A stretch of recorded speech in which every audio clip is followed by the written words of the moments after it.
Hello, everybody. It's Dr. B and Elizabeth too. We're here to bring you some in the know about how to connect and communicate with patients. Or are you sharing them with Dr. Google? And I bet you are, and you might not even know it.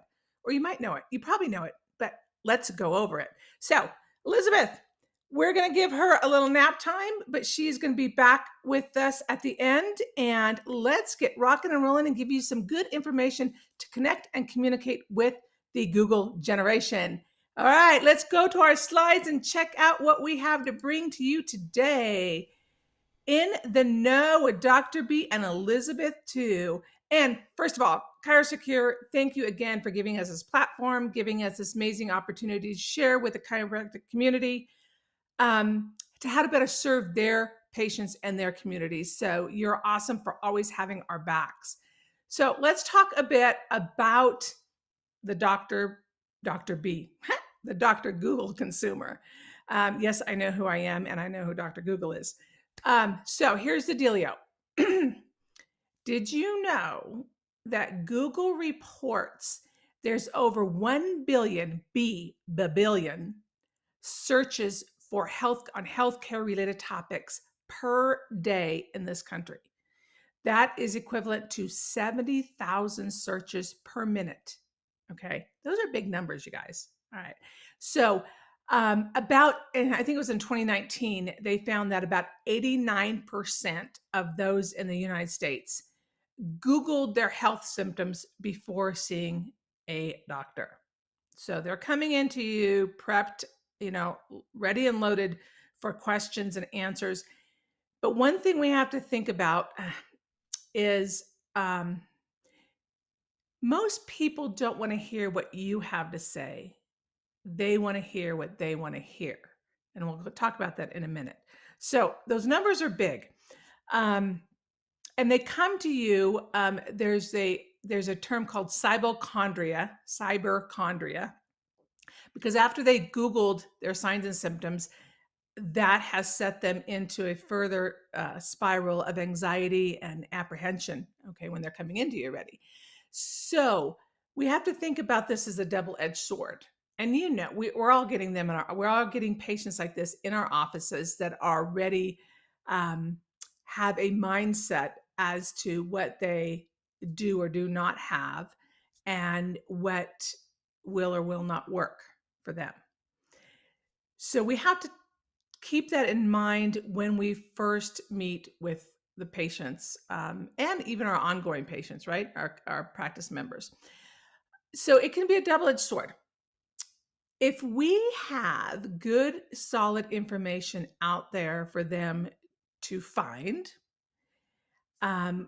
in terms and in terminology and at a academic level where it's easy for them to consume it, they can come into our offices already with some background and some good solid information, which can help us out. So that means that we should be putting that kind of information out there for them to find. Okay, that's one thing. Now the backside to that is they come in and they already have, my little fiddle fart is 6 months old, and I read that he should be able to run backwards and forwards up the stairs already at 6 months of age. Yeah, not going to happen, right? They're reading milestones and all these things, and they're coming in maybe with some misperceptions. Okay, and the other thing that we're seeing is they're coming in with, I read that I might have X, Y, or Z, or Tommy has this, and this is why he's not talking. And I talked to my second cousin, Martha, who talked to her second aunt on her father's side that said that they had a friend that took their child to a chiropractor. And after one adjustment, Tommy was talking already. So we've got all that to contend with as well. And in our profession, we have to think about there's so many approaches to chiropractic care, right? So we all have different techniques and different things that we might offer within our practices. So there's a lot of education that needs to happen with, my second cousin's second aunt's friend that had one adjustment and did this, that, or the other. These were the results. So it's keeping in mind and keeping our sanity, so we can reserve our energy for those that really that can really serve in our best capacity and in their best capacity. So we're going to do a little dig and dive into some what they call psychographics. Woo, big term. Basically means what are some of the traits that health consumers are coming in with, and how can we best relate to each individual consumer so that they get the best care and service from us and we're not banging our heads against the wall and burning out. Okay, so let's ready and rock and roll. So psychographics, basically, what we're looking at is people's their attitudes, their values, their beliefs, their personalities, and a big one is their lifestyle, as to how we can better communicate and connect with them, really based on what they want to hear. Okay, so just I'm gonna say that a few times. It's not so much what the story we have to tell. It's not so much most of the time about loading them up with in-depth information and research. For us to know the research and to be able to break it down into little tidbits and pieces, um, and interpret it for the consumer is a little different story. So it's not so much about that. It's really connecting on them with where to meet them at, where their beliefs are, and essentially what they want to hear from us. Okay. So there's 5 types of health consumers, which we're going to dive into. There's the self-achievers. These are pretty um, a little bit easier for us to connect with. Okay. They strive to go above and beyond, to have the best healthcare possible for themselves and their entire families. Okay, so we're including the little fiddle farts in this, right? Because ultimately, parents, caregivers, when it comes to kiddos and animals, they're usually all in. Okay, but again, let's keep in mind their beliefs, their lifestyle, their personalities. Lifestyle is a big one these days. A lot of people don't have a whole lot of extra time to delve out. Okay, to come maybe 5 times a week, twice a day. Okay, for their little fiddle farts. We've got to keep this into context of what they're able to do and able to handle. Meet them where they're at. So these self-achievers, they're all about self-enhancing, self-improvement. They monitor their diet, their exercise. They're willing to take in what they need to do to be as healthy as possible. Okay. Um, they're willing to acknowledge chronic conditions and what they can do to minimize the effects of those chronic conditions. So self-achievers, they can be pretty intense and hardcore, but oftentimes they like what we have to offer them. Okay, so that's cool beans. As do the balance seekers. Okay, balance seekers now are more towards the holistic realm of life. All right, other than diet and exercise, they keep in mind emotional, mental, spiritual components of health, which again, chiropractic, right? Chemical, physical, emotional, trauma, toxins, thoughts, and there's more T's than that, but I won't throw those in right now. But we look at the whole person approach, right? And we know how important these other things are in order to help manifest the most adaptability for that person. Um, so they're eager to try alternative approaches. They're willing to question you. So we should be willing to meet them where they're at and be able to help frame those questions and answer them to their satisfaction. They're also willing to look at multiple resources to know what's best for their health, including doing their own research. So they can very much be Dr. Google advocates.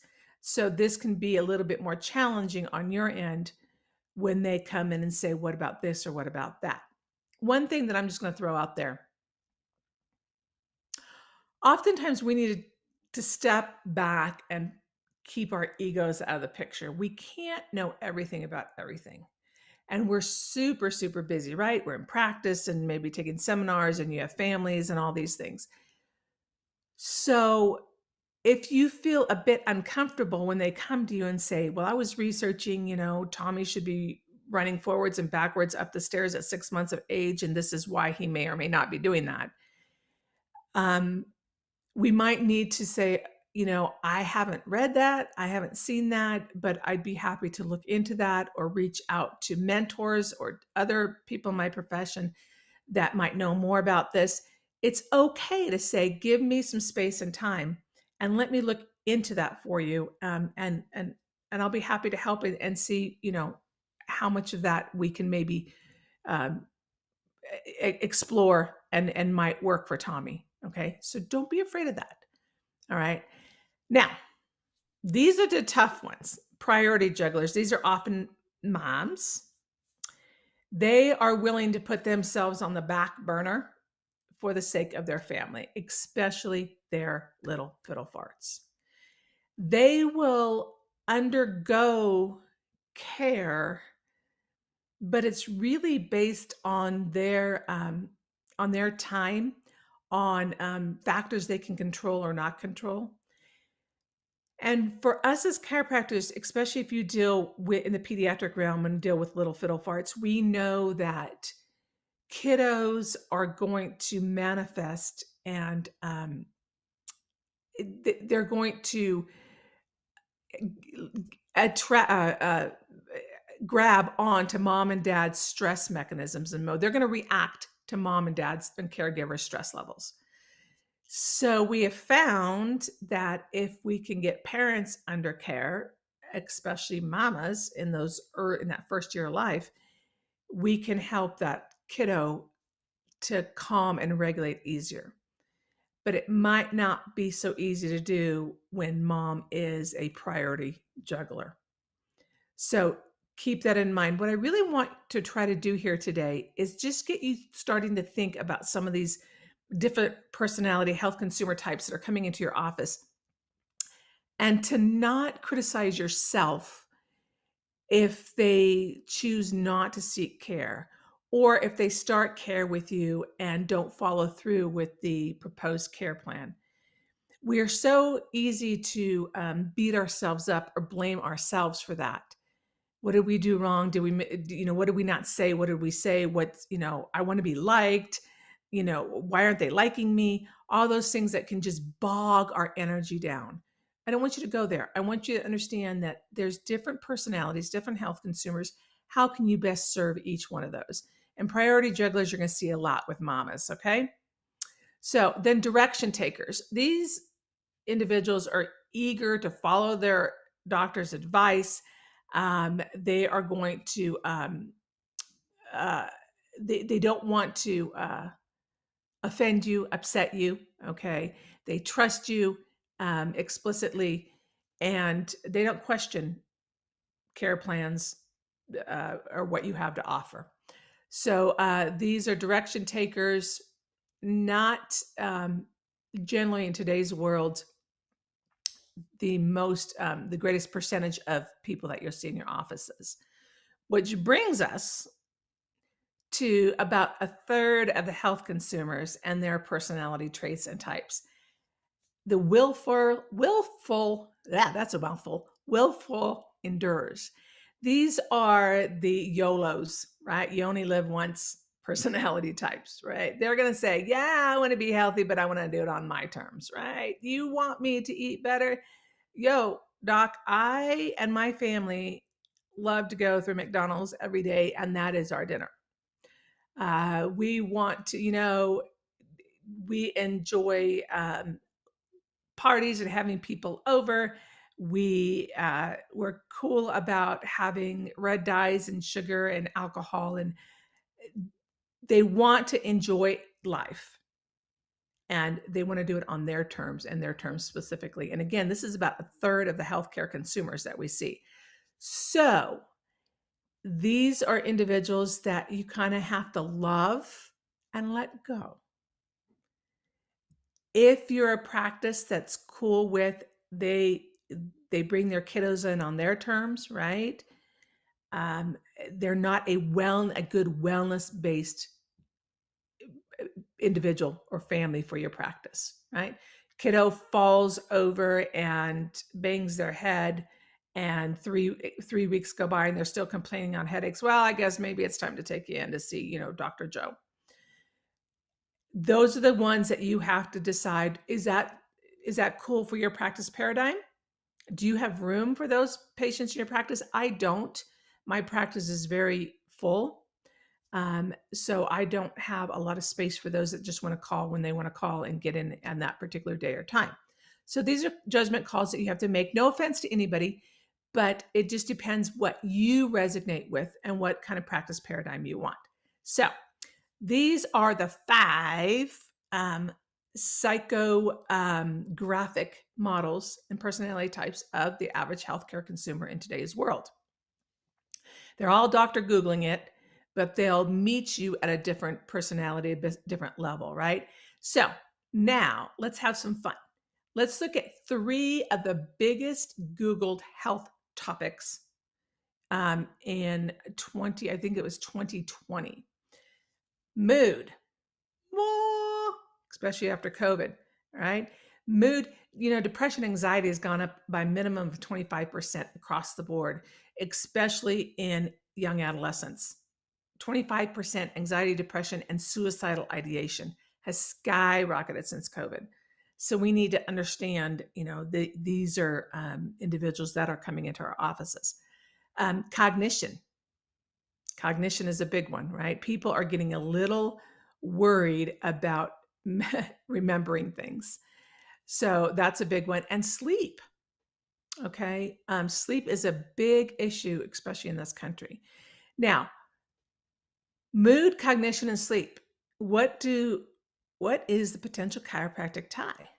Well, I will tell you, I'll give you a little sneak peek, that all of them have some roots in posture, in spinal stabilization, posture control, and posture itself.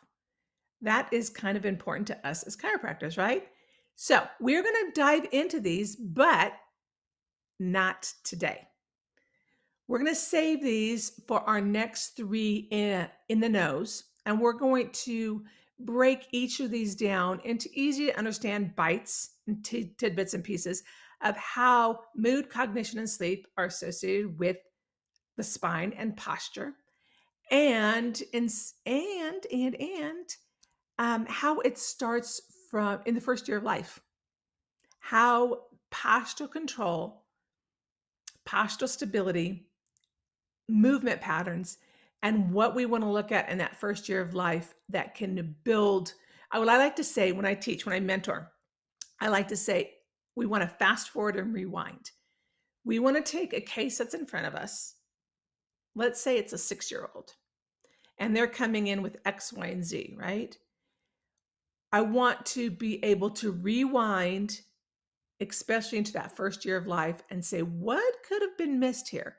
What potholes and pivots that this little fiddle fart end up with that didn't happen in that first year of life that now are manifesting like X, Y, and Z?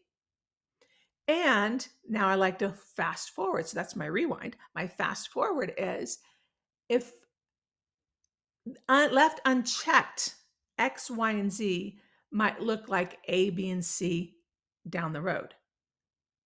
So what can I do here and now to help recapture those pivots and potholes that happen in that first year of life so that the train doesn't derail down the road?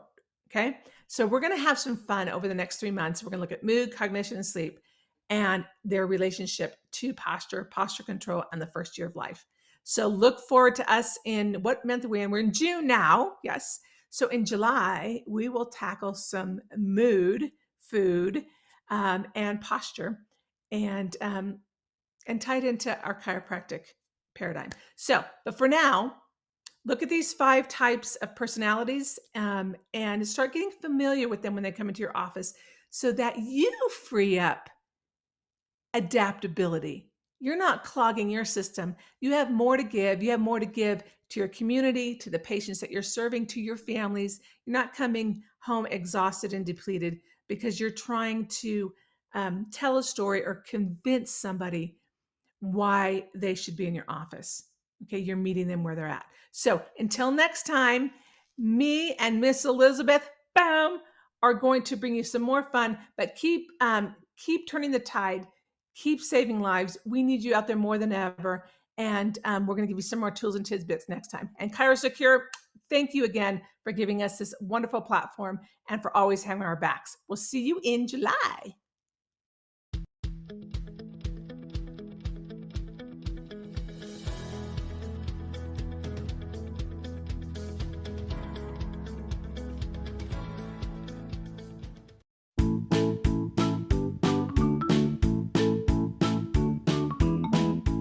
Today's pediatric show, Look to the Children, was brought to you by Cairo Secure.